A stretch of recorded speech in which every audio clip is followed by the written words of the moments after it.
Hi there. Do you want to write fiction that readers gush about, but you can't figure out how to fill in the beginning, middle, or end of your story? I can help with that. Do you struggle to flesh out character or plot, or to stick with your story long enough to finish it? I can help with that. Once your book is written, are you totally clueless about marketing? Do you find yourself Googling how to market a book or how to make money on fiction? I can help with that. Welcome to the Prolific Author Podcast. You know you're meant to write fiction, but you can't seem to nail down the skills or processes that make it simple and repeatable, not to mention fun. So you wait around for the muse to show up, try to force your story into a template or outline, or take months, if not years, to discover your story. Plot twist, there's a better way. Hi, I'm Liesl, USA Today bestselling author, story psychologist, writing craft geek, Christian, and story clarity coach. After 10 years of trying to master fiction using the old industry standard writing advice, I still felt lost. I finally learned what fictional storytelling and the human template are really about: humanity, emotional connection, and serving our readers by giving them relief through vicarious experience. Imagine learning how to flesh out your characters, plot, world, and theme with such definition and clarity that every story you ever write lands with readers and makes people go, wow, now there's an author. Imagine knowing how to drill down to the heart of your story, to learn what it's really about, and tell the unique story that only you can tell, so that you can get more readers, more downloads, more royalties, and of course, more fiction writing success. This is the podcast for you. We are prolific authors. All right, welcome back to the Prolific Author Podcast. We are here today with my buddy, Adam Schaeuble. How are you today, Adam? I am awesome. I am so honored that you invited me to be on. You've been on my show for a podcast audit. I love talking to specifically authors in the podcasting space. I was just kind of letting you know that I think that's a pretty interesting conversation to have. And you all tend to really create great content. So yeah, I am always excited to be a guest on anybody's show that's a fellow pod pal. Thank you. Yeah, I'm really glad you're here. One thing that I really want to dig into today is that, I think anyone can see that things like video and audio stuff like podcasts are really big these days, but authors a lot of times, especially fiction authors, have a hard time with that. So I kind of want to dig into that and kind of give some people some ideas for maybe how they could make use of that to promote themselves and their books and that sort of thing. But why don't we start by talking about who you are? Introduce yourself. Like you said, I was on your podcast and you helped me with my podcast. So tell everyone who you are and what you do. Yeah, so I am a full-time podcaster. I am definitely a card-carrying podcast addict, and there's no shame in that. But my show is called Podcasting Business School. So I tend to help podcasters that are community builders, they're service providers, so somebody that has a program, product, or service like a book or something to that sort. I help them curate the right audience and create super fans, and then a lot of those super fans become paying customers of your programs, products, and services. So that's really what I specialize in. And I started podcasting way back in the olden times of 2015. So I'm in my 7th year. I've had 3 different shows and 3 different niches. I've monetized them all in lots of different ways. One of my big selling factors for my coaching is that I have made every mistake possible, whether it comes to audio mistakes, from monetization mistakes, marketing, social media. I've messed up every possible thing in the podcasting journey, but I eventually figured out how to fix it. And that's what I teach my students is let's do that first instead of the route that I took, which is long and windy. But I'm almost 800 episodes in from all my different shows. I'm past 300 episodes of Podcasting Business School now, which I'm really thrilled about. And I love every second of it. So that's something that I believe there's a special part of podcasting that serves audiences in a unique way, where we get to insert ourselves in people's life routines, where if you have a favorite podcast, you probably listen to it on a specific day at a specific time while you're doing a specific thing. And people can't consume other content like that. Even books, like people can listen to my show while they're, and I mean, audiobooks, same thing as a podcast. Okay, well, we got that. Right. But like YouTube or email marketing or social media, people don't do those things while they're driving their kids to school or working out or whatever. So you get kind of inserted in that person's life routine, and that there's power in that. So let's dig into this conversation. I'm fired up. Yeah, well, I was going to say that makes me think of, I've been hearing lately that even on YouTube, more and more people will turn on YouTube, but listen to it rather than watch it. And it's because they want to be multitasking. They want to be cleaning or doing, so of course they watch a video if it's like a how-to and they're trying to figure out how to fix a car or something. But beyond that, when it comes to more the information, they're actually listening on YouTube more than they're watching. Have you heard that? Oh yeah. Yeah. And those are people that just haven't found podcasting yet, or maybe their favorite YouTuber doesn't have a podcast and they need to start listening to my show and get a podcast going. But yeah, it's effective, it's efficient. And that's where that's why I preach on consistency too. Like I want weekly content, because let's say you find a favorite show and you're obsessed with it, and then they take a break for 3 or 4 weeks and you're like, wow, I got in this routine of listening while I walk my dog every Wednesday, something else. They're going to find other audio to fill that void, and you may not get your real estate back. So that's when I teach my students. I'm like, listen, let's find a way to get weekly content out there so that once you do the search engine optimization and you're creating interesting content, the right person finds you, they get obsessed with your show. Let's just keep them obsessed with your show and not give them a reason to find somebody else to fill that void. So that's a big part of it too. Yeah. Yeah. And I was going to ask why the audio visual is so important today. And I think you kind of answered that. But one thing that I've been thinking about a lot lately is that your personality is always going to come across on your podcast. And that in kind of a subconscious way makes people connect with you if they kind of agree with your vibe. I was thinking about this in terms of, I have a sister and we listen to different commentators when it comes to politics, and we believe the same things, but we don't like the same shows. And I realized that it's because I'm more like the people that I listen to. And so the people she listens to, she's more like, and that person doesn't vibe with me. But I kind of realized that because one of the people I listened to, she said something about her personality. And I was like, oh my gosh, she's exactly like me. That's why I connect with her, whereas I might not connect with a different person, even though they're kind of preaching the same things in terms of the politics of it, So, I mean, what do you think about that in terms of podcasting? Oh, I 1,000,000% agree. And because I know there are authors out there going, why the heck would I want to do a podcast? I write and that's what I'm best at. But let's use one of my favorite authors, Gretchen Rubin. All right. I am obsessed with Gretchen Rubin. I love all of her stuff. If she puts something out, I buy it 100%. I don't even think about it anymore. Michael Hyatt is the same way. He puts something out, I buy it. Don't even ask. I've talked to both of these people on my podcast before. So that's one of the cool things about podcasting is you get access to really cool people like that. But all that aside, you look at Gretchen Rubin's show. She very rarely ever teaches what she's teaching in her book. She touches on it. I mean, they mention it, but it's not like that's not what it's all about. She's got all sorts of different nooks and crannies that her and her sister cover in her show. And it's super cool. And what she's done is she's created a community building hub for people that are her ideal book buyers and readers to hang out and to kind of have that chat about those topics that she does cover, but also subtopics that are of interest to that group. So she's basically curated this avatar book buyer, book reader, book consumer.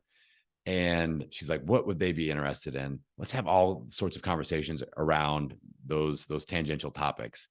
And she gives her people that connection. Now she's that voice in their head and they love her personality. And that's what makes me buy all her stuff. Cause I'm like, Gretchen is my girl. Like I vibe with her. Like and so when she teaches via the written word, sometimes that doesn't come through if it's just the written word. Cause I'm trying to figure out in my head, like, what does she actually sound like? What's her personality like? So now she's in my earbuds every week.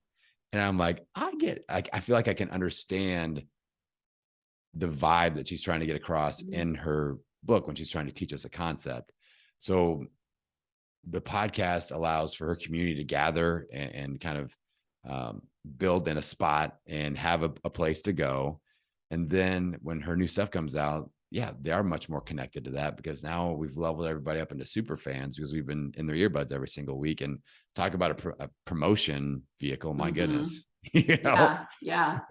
So, okay. So I'm thinking this through in my head as you're talking. So kind of what you're saying is that you don't want to be too direct on your podcast. It's more like having, like you said, tangential conversations. So, in terms of especially fiction authors, because it's I think it's more common for nonfiction authors to have podcasts because Yep. there's all these things they can talk about, that are nonfiction.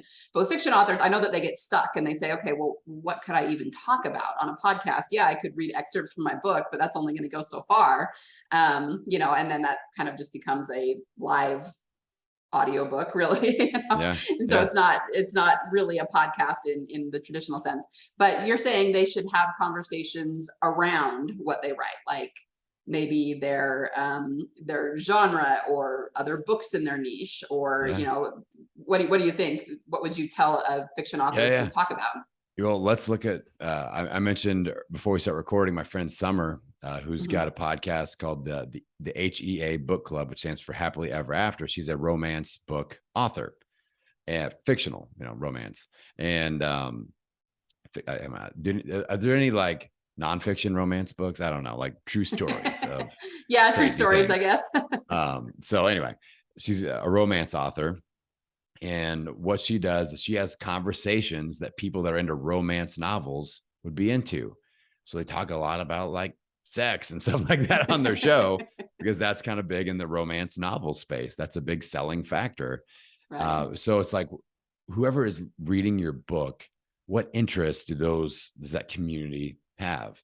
If you are creating, sports nonfiction books or something, like, okay, you can talk about sports on your show. If it's a story for, that you think entrepreneurs would really be into, like you could talk to real life entrepreneurs and you can relate it to your characters or something like that. But then again, like what you said earlier, you can be doing little reviews of other books in the space, having other authors in that niche on your podcast to talk about their latest book. You're creating this hub of people that love your genre, and you're bringing in and being this connector. So other authors talking about other books, bring audience members on your show and do a little panel and be like, all right, top 5 blah, blah, blah books, whatever the genre is, or what's your book of the month that you would recommend?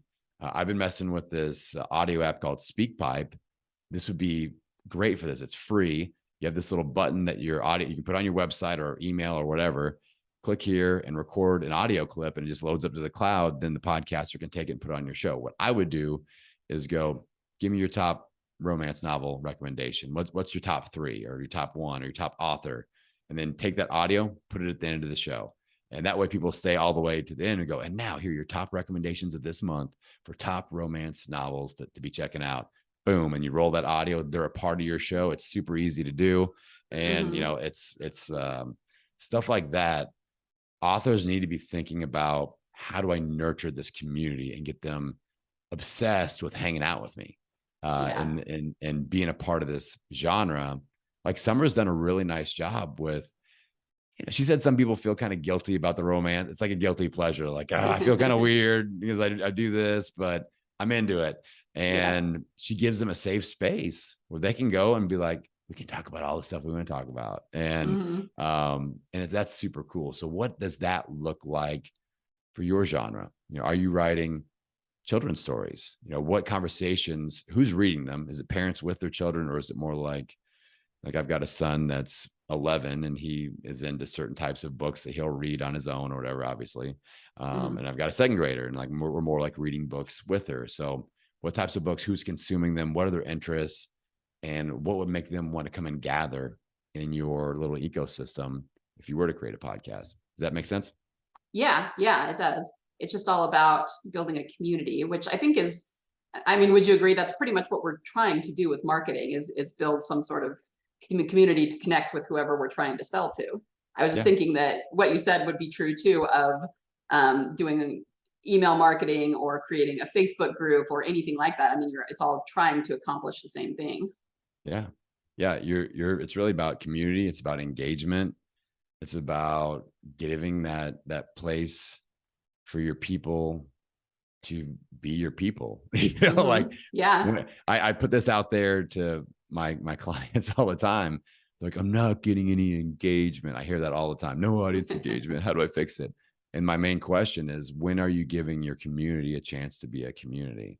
And if I'm just flipping on my microphone and talking into it and going like, I'm tapping my toe, waiting for somebody to email me and tell me I just changed their life, like that's probably not going to happen, or it's going to take a long time. But if I reach out and I go, here's the button, click this button, send in an audio clip, give me your top blah, blah, blah book recommendation, people are going to start doing that. That's an easy step, and it's a little bit unique. And if they really are into your genre, they'll be about it. At least 4 or 5 people will, and you can put it on a show and people go, oh, that was cool. And then at the end of that, you go, do you have feedback? Hit the button in the show notes. Give me your thoughts. And all of a sudden we're creating a conversation. Right. Or you do something like what I do with my monthly Pod Pal Zoom party. I invite my listeners to come on. I'll have 20 or 25 podcasters come on to listen to my show, and we create content together. We have a conversation, and, I teach on a topic. We kind of open it up for discussion. We do podcaster speed dating. It's awesome. And like, that's me allowing my community to be a community. They can talk to me, I can talk to them, and they can talk to each other. And that's initiating engagement. We have to get off of our butt sometimes as marketers and go, I got to go out and start conversations, not sit back and wait for the social media marketing magic to happen or whatever. It's like, we just waste a lot of time. I'd much rather spend energy going out and like searching for the right people and starting a conversation. Like, another example, and this is a great test or an experiment, I should say, that people can try.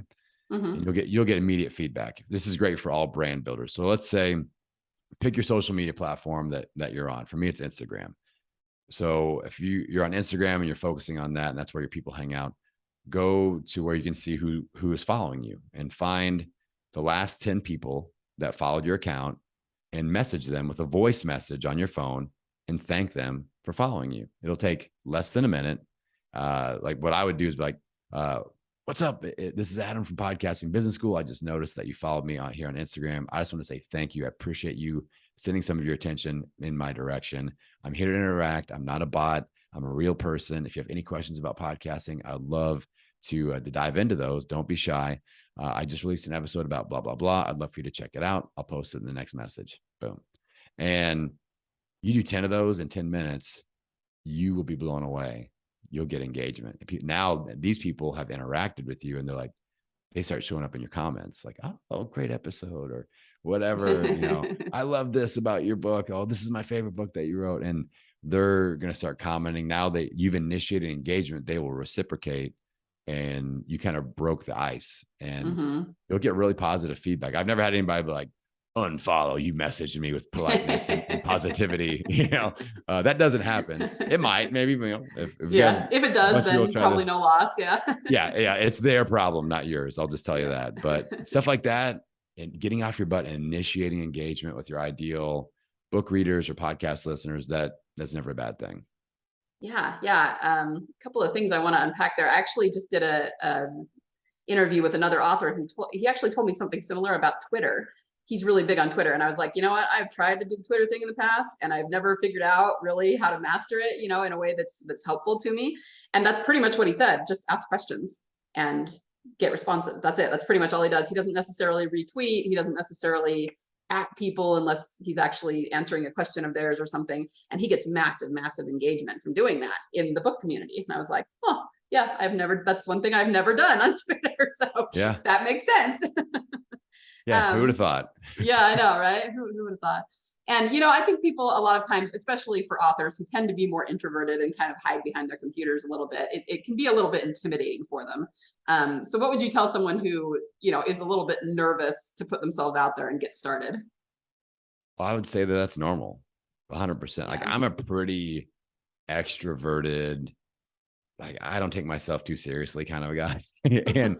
And I was nervous about it because we have that, what we call imposter syndrome of, is what I'm trying to say, does that actually matter? Will anybody actually care?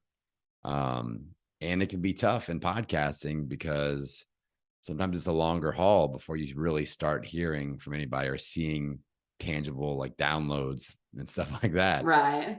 But it all comes down to the why behind it. Like, what's the real reason you're doing this? And if you are truly out to build a community, the community that you're seeking is out there. and you just have to figure it out. And this is the big why behind my show, is helping people shift that learning curve forward so that it doesn't take them, I talk about it all the time when I do live presentations. I got on the big stage at Podfest this year, and I was like, it took me 3 years to make $37, when everybody else in the monetization track is like, I made six figures my first year, bro. And I'm like, in one day, one email marketing campaign, I made $2 million. And I'm like, I made $37 in 3 years. Who wants to sign up for my program? But I kick it real, and I'm like, listen, this is a long journey, but now I pay myself, I'm paying all my bills. I'm full time, and I'm very happy and very successful in this industry, but I can help people get there a lot faster than what I did. Right.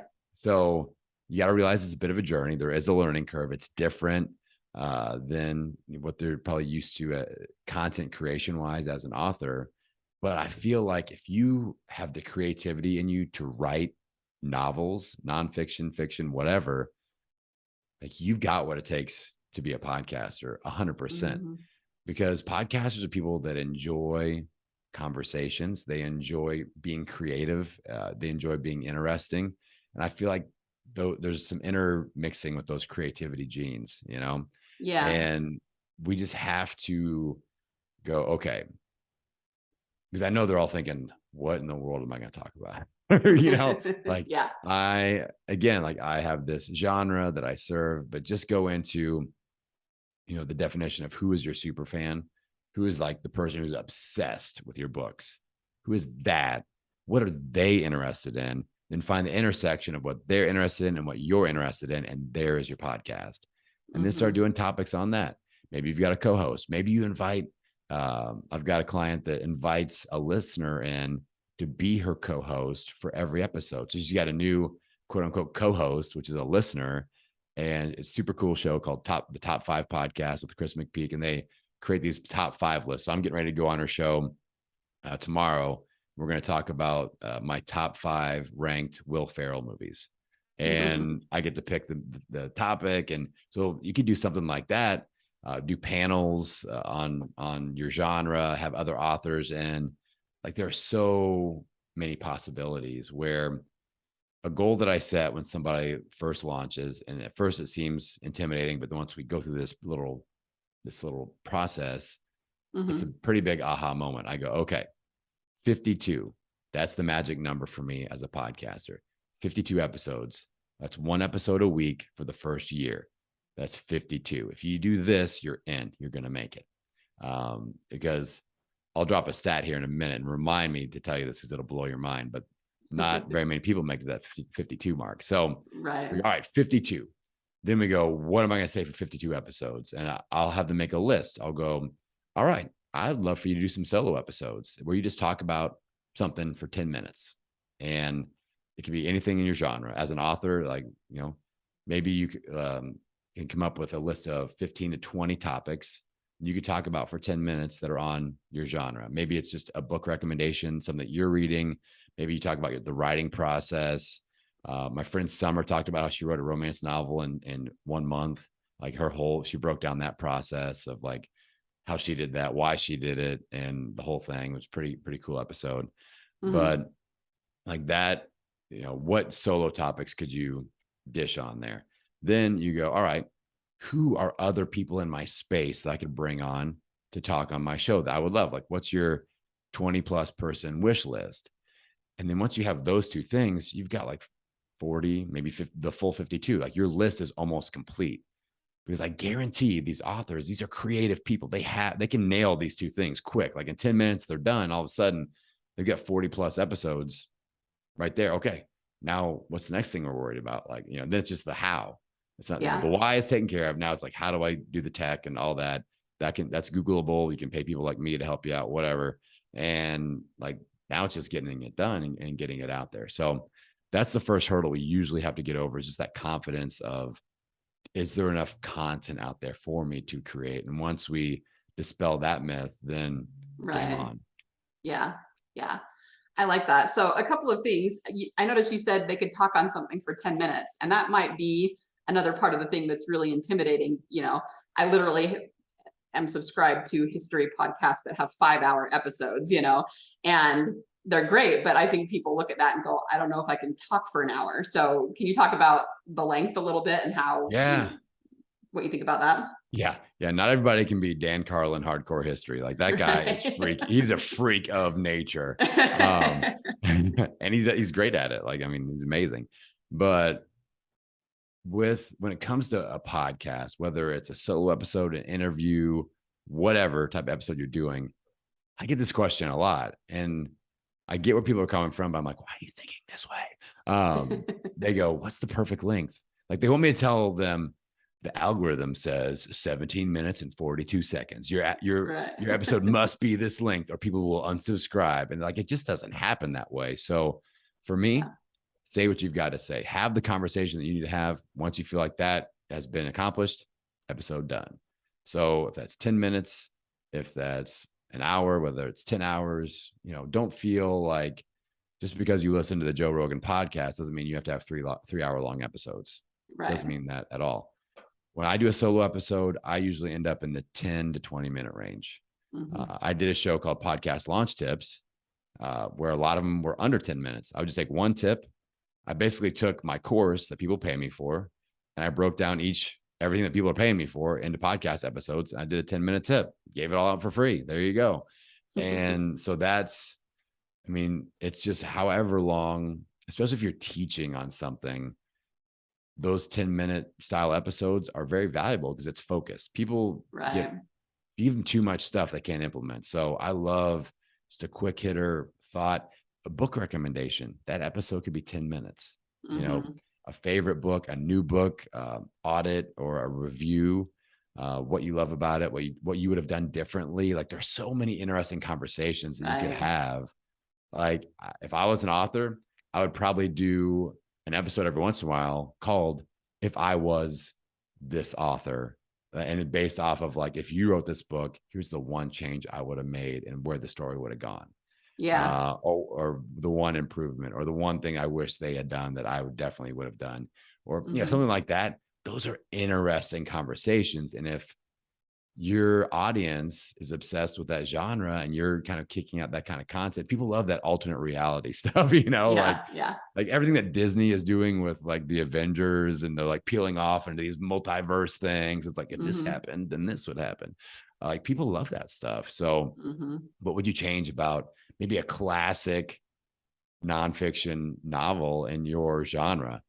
And maybe once a month you do an episode of what you would have done differently. Like, if it's like, if this person would have fell in love with that person instead of this one, or if this person didn't get killed or whatever, how it would have changed the story and how you would have unpacked that. That's super cool. And your people will love it. And then you bring in something like that speak pipe thing, or you go into your Facebook group, or you go into your Instagram live and you interact with your audience around that. So maybe you do an Instagram live once a week and you do one of these what if episodes, and they listen to it and they know you're going live on Tuesday night, and like, join me and let me know what you thought of the latest what if scenario. And like, there's a whole conversation happening. You can pull them up on the screen with you, or you can do the speak pipe thing, have them record audio, put it on the episode, whatever. And I'm always just looking for opportunities to pull my audience in. Like, how do I make them a part of the show, whether it's a podcast audit, Pod Pals, doing Instagram lives, doing the audio clip thing. I'm a community builder, and I know when I build relationships, I build my business. So that's kind of a major focus point for me. Yeah. Well, I got to tell you, my podcast is geared toward authors. I don't actually have one that's geared toward readers, but you're kind of making me want to start another podcast, with this conversation, because these are really fun ideas. Well, I'm never at a shortage of ideas. That's a gift and a curse. But yeah, I'm always excited to idea dump a little bit. Yeah. Well, and just for the listeners, something I thought of while you were talking too is talking about tropes. I know that's one that for readers, that you could talk about things like how this particular author handled this trope and whether you're a fan or not a fan, or, things like that. So those are always fun to talk about. One other thing that I wanted to mention from before, kind of circling back to it, when it comes to social media, writing, at least when you're doing the writing, is kind of the ultimate time for money task. We can't really outsource the writing of our novels to somebody. So people tend to be very guarded about the writing time. And, that's the thing that we have to get done, because otherwise we have no business. So do you have, a certain process for how you kind of limit your time on social media and for marketing? Yes. And let's just rock people's worlds for a second here. I do all these things. Like, you look at my social media, you listen to my show, and people get the impression of like, this guy's 24/7. Like, he's just full blast. I kick out a lot of content. I work 3 days a week. I have a 3-day work week. All right. Wow. I work Tuesday, Wednesday, Thursday. I take off Friday through Monday. All right. So that takes structure big time. Yeah. and like, I'm a family first guy, and I'm not one of those people, and not saying that it's wrong, but I'm not like, let's see how much money I can make. And that's not, I'm like, bills are paid. We're good. I can feed my giant 11-year-old son and my second grade daughter. We're good. I'm more of an enough versus more guy. And then I take that extra time and I go, okay, now I can coach basketball, and now I can be the dad that, does workouts. That's my background, is in health and strength training and stuff. I can do workouts with my kids and give them an advantage, and I can take them to school. I can take them to practice. I can be a volunteer PTO. Like, I'm one of the only dads that gets involved with all like the typical stereotypical mom activities at school. Like, I'm there with all the moms, like, what's up, ladies? PTO, like all these things. I'm proud of that. So I just like to lay that out there. Like, when it comes to all the things that I'm doing, if you are willing to get very efficient, and like you said, blocking it off. So I think your author mind will really work with this, my style of a system, where it's like Tuesday, Wednesday, Thursday. Tuesday is when I create content. All right. I take the first half of the day. That's when I'll do interviews for my show. I'll do solo episodes. I'll batch record. I just get in the zone. Like I told you before we hopped on, I just did 2 podcast audits right before we did this. I prefer to do interviews on other people's shows like this on Tuesdays. It's just like creativity. Like, I feel like since I've already done 2 episodes of my own show before we got on, my brain's warmed up. I've probably had a few better ideas than I would have if I came in cold, or like doing these like spot, every once in a while. And I can be kind of a pain in the butt to book. Like, you made this special thing for me, but I'm like, I can produce. If we do this, it's going to be better. Right. So I feel that ownership. I'm like, all right, I got to level up now, because she did a little special Tuesday spot for me here. But so I get in the zone. I get in flow state there. I do live casts. I do all my coaching at the back edge of the day. So the first half of the day is all about creation. Then on Wednesday is usually my business day. The first half of that day is, what am I optimizing? What's a new course I'm creating? My new offer? Or like, usually it's just some sort of leveling up. I'm working on my sales pages, my email marketing, whatever. So it's like a business leveling up morning, and then I do coaching in the afternoon. And then Thursday is wrap up the current week, where I do a lot of consultations and prospecting, and I'll kind of put a bow on those conversations and follow up where I needed to follow up, onboard new clients and customers. And then I'll set up my next week's schedule. So I finish off the current week, set up the next week, and then I check out. And it makes me be super efficient and effective. Now, when I say I don't work, I will give myself up to 30 minutes per day on Friday, Saturday, Sunday, Monday to check my email, put out any fires, do a little bit of Instagram marketing, and I'm good. So I get 30 minutes a day, but no more than that. That is a hard and fast rule, where that way I can keep my social media presence up. But it's just like, all right, here's the timer, 30 minutes, let's go. And I'll scan my email. What's like glaring, like if my VA hits me up, like someone is pissed, then I got to go follow up with them or whatever. Or if I got to get a little Instagram reel out or something like that, I'll mess with that. And that way everything runs smoothly. But you've got to batch record, you've got to batch, schedule your content.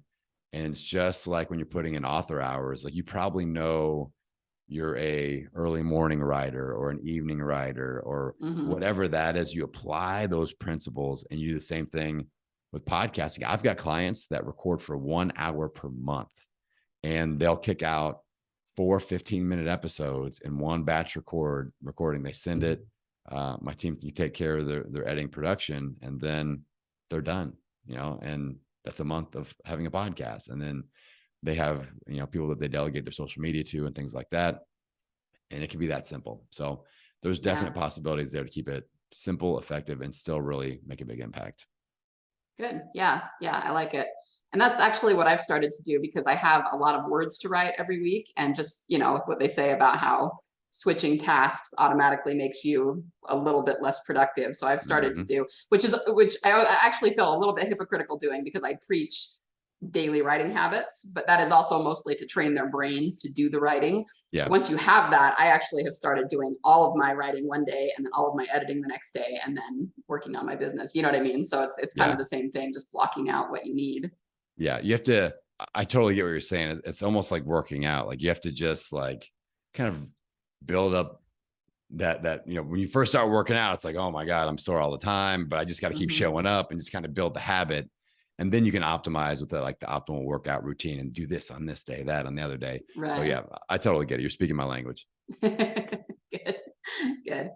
Well, thank you so much. This is really, really helpful. And I think we've got a lot of really great tips for authors. So can you kind of give us, this is really broad, but like your most important things that they might know to build a business in general?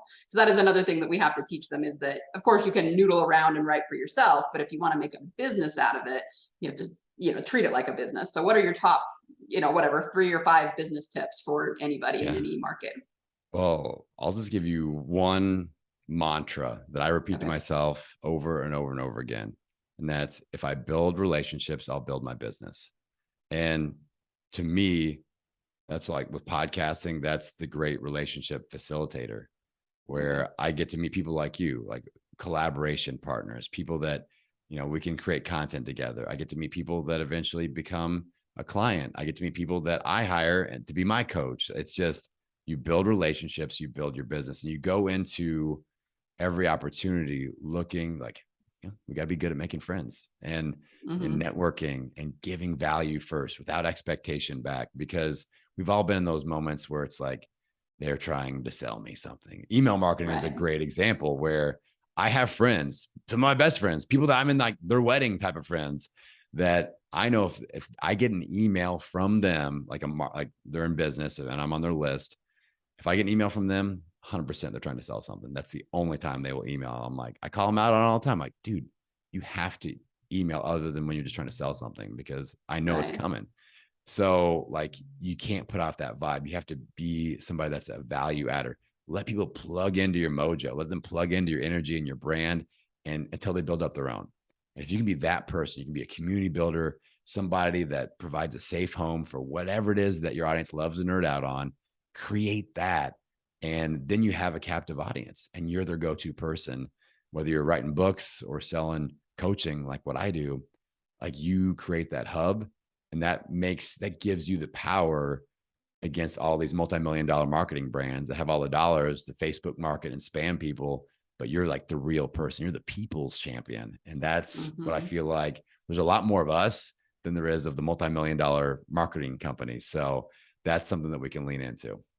Yeah. Yeah. I love that. And I think we have a lot of evidence of it the last 10 years or whatever, as things have gone digital and people have connected more, we've seen a lot of those big businesses have problems, because they're not doing that necessarily. And they're so used to just being the only player on the playground. And now that's not the case anymore.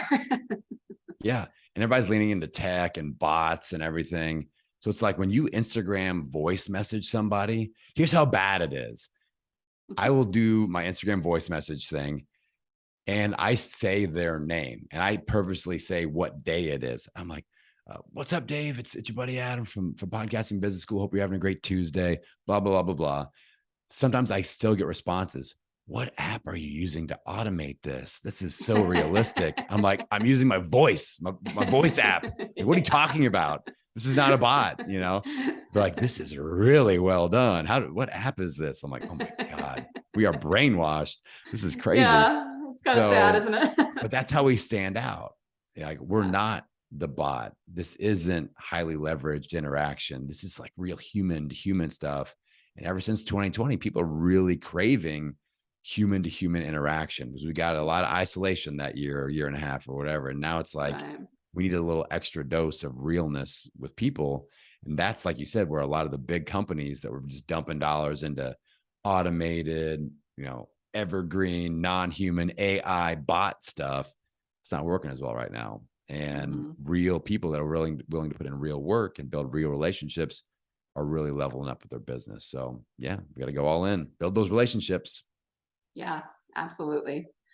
I love that. I think that's really, really valuable for anybody, especially for authors. So thank you so much for being here, Adam, and for sharing your knowledge of podcasting with us. Anybody who wants to learn how to podcast more than what Adam said here can go follow him, and his podcast is called, like he said, Podcasting Business School. Where else can they connect with you? I hang out on Instagram. So find Podcasting Business School on Instagram. And yeah, my website is podcastingbusiness.school. I do have the claim to fame as the simplest website in all the land. I have one video and 3 buttons, and it's pretty easy to navigate. Got a bunch of free tools to help you with your podcasting journey, no matter where you're at. And I even have things that you can pay me for to help me feed my kids. So go check that out. But listen to my show. I challenge you to listen to 5 to 10 episodes. And if you aren't addicted by then, I'll give you all your money back for my free podcast. So sounds like a great guarantee. Yeah. Awesome. Well, thanks again for being here, and good luck with everything. Thanks everybody. Before you go, if you found value in this episode, can you do me a solid and share it with other authors you think might benefit from it? Remember, the rising tide lifts all boats. Also, if you haven't yet, would you be willing to leave me a review on Apple Podcasts? It's the only way for me to know that you're enjoying the podcast, and it helps Apple recommend it to other authors like you who might benefit from it. Finally, if you haven't already, hop over and join the Prolific Author community on Facebook. Inside, authors network, ask questions, and I often do teaching via Facebook Lives. Thank you so much for listening today. Happy story crafting this week. And remember, there is always a market for awesome.